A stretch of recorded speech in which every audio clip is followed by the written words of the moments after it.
So this is the new iPad Pro 10.5 and it replaces this, the iPad Pro 9.7. And while on the face of it, not a whole lot has changed, it's actually quite a big upgrade. You've got a bigger screen, smaller bezels, a 120Hz refresh rate, double the storage, double the RAM, a better camera, and a much faster processor.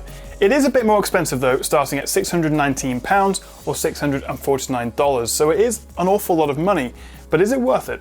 Well, first of all, as it says on the tin, you've got a larger 10.5-inch screen, and because the bezels are quite a bit thinner around the edge, actually it's not that much bigger overall. If I put the iPad Pro 9.7's smart cover on the new 10.5, which does work, but it doesn't obviously quite cover the whole thing, you can see the size difference. It's just a little bit taller generally, not really any wider. So not much of a difference, but you are getting a 0.8-inch bigger screen, which is always nice. So it really is the screen that's the biggest upgrade on the new 10.5. Not only is it bigger, it's also brighter, 100 nits brighter, now up to 600 nits, which is nice, but actually that doesn't make a huge difference.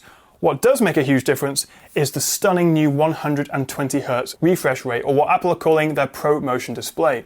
What that basically means is the screen refreshes itself 120 times a second, rather than the normal 60 times you get on most screens. So everything just feels so much smoother and faster. This is by far the biggest selling point on the new iPad Pro 10.5 or the second gen iPad Pro 12.9. But the annoying thing is, as I said in my unboxing of this, I can't actually show you the benefit through this video because it's faster than my camera can capture. So you're gonna have to take my word for it that actually it makes a big difference to how fast the iPad feels to use. But this Pro Motion display won't make any difference to apps or games that are capped at say 30 or 60 FPS, and YouTube videos or Netflix movies won't suddenly become smoother like you get with those annoying motion processing features on a TV. But without a doubt, this is one of the best displays on any tablet or phone on the market. It's bright, sharp, colourful, fast. It is a joy to use. And the fact that the battery life has remained pretty much the same despite the brighter and faster screen, the extra 2GB of RAM, and the more powerful A10X processor, well, that's pretty impressive. Apple claim you'll still get 10 hours of use, and that's pretty much bang on. And comparing it to the iPad Pro 9.7, the battery life is, as I say, pretty much exactly the same. But despite the updated Lightning port that now supports faster USB 3 charging speeds, it does still take ages to charge up, although Apple do actually offer a beefier 29-watt power adapter on their store, which should charge it faster. So while the faster screen may be the most noticeable upgrade on the 10.5, the A10X processor is also much more powerful. Running Geekbench 4 tests, compared to the A9X chip in the iPad Pro 9.7, it's 29% faster in single-core performance, 80% faster in multi-core, and in terms of graphics, the new 10.5 is a whopping 89% faster.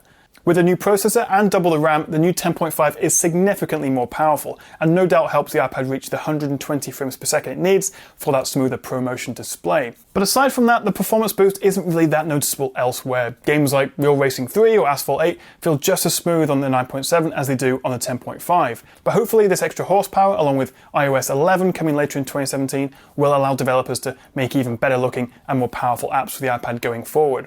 As well as all that, Apple have doubled the storage to 64 gigs on the entry-level model, which is great to see and goes some way to making up for the higher price. You also now have options for 256 and 512 gigabytes of storage. The cameras have also been updated. We've got a couple of extra megapixels on the front-facing FaceTime camera, and on the rear iSight camera, it's still 12 megapixels, the same as the iPad Pro 9.7, but it has a much wider f1.8 aperture versus f2.2 on the old one, so that will make it a lot more usable in low light. And that is pretty much everything that's new on the iPad Pro 10.5, and overall I think it is a really solid upgrade. I wouldn't say it's worth buying if you already own the iPad Pro 9.7, but if you're still on the iPad Air or earlier models, I think now is definitely a good time to upgrade. But the problem is, as nice as the faster screen is and it's a bit brighter, it's more powerful, fundamentally it's nothing really different than the old Pro or even say the iPad Air 1 or 2. You know, they're minor incremental differences. There's no need to upgrade. They all run the same apps and games. Maybe this is a touch smoother, but nothing that different. And I think that's why we're beginning to see tablet and iPad sales start to slow, because people just don't see the need to upgrade. I also don't think that iPads are quite ready, for most people at least, to be proper laptop replacements. This may change when iOS 11 comes out, which adds a Mac OS style dock, better multitasking, and some proper file management systems. And if you then combine that with a keyboard via the Smart Connector and perhaps the Apple Pencil, maybe it could be a viable option then. And finally, as much as I do really like the iPad Pro 10.5, and I would definitely recommend it for those who want the best, What does make it a harder sell is the iPad, the basic £339 entry-level iPad which Apple introduced last year, replacing the Air lineup.